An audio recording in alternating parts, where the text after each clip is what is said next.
कि आज मुल्क के क्या हालात हैं, क्या हालात है मुल्क के आज। आप बताइए क्या हो रहा है मुल्क में। मजलिस जब कहती है तो हम पे इल्जाम लगाते हैं। मैं पूछना चाहता हूं, कहां है वो सेक्युलर लोग। अखलाक को मारा गया, जाहिद को मारा गया, नुमान को मारा गया, अब एक हाफिज कुरान जुनैद को मारा गया, और एक यूनिवर्सिटी में पोस्ट ग्रेजुएट की स्टूडेंट।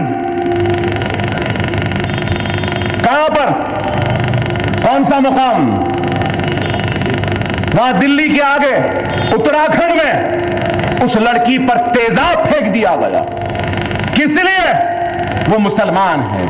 झारखंड में जला दिया गया, जला दिया गया, जिंदा जला दिया गया।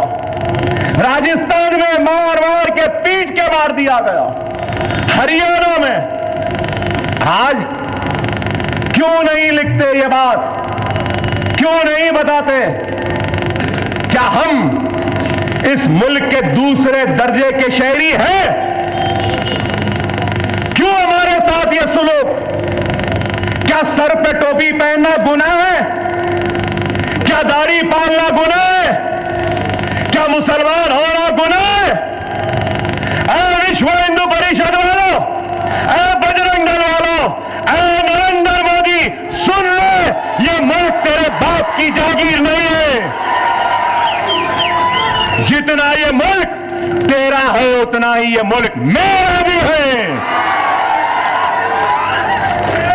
अगर एक हिंदू माथे पे तिलक लगा के घूम सकता है तो मैं बहैसियत मुसलमान अपने सर पे टोपी पहन के दाढ़ी भी बाल सकता हूं।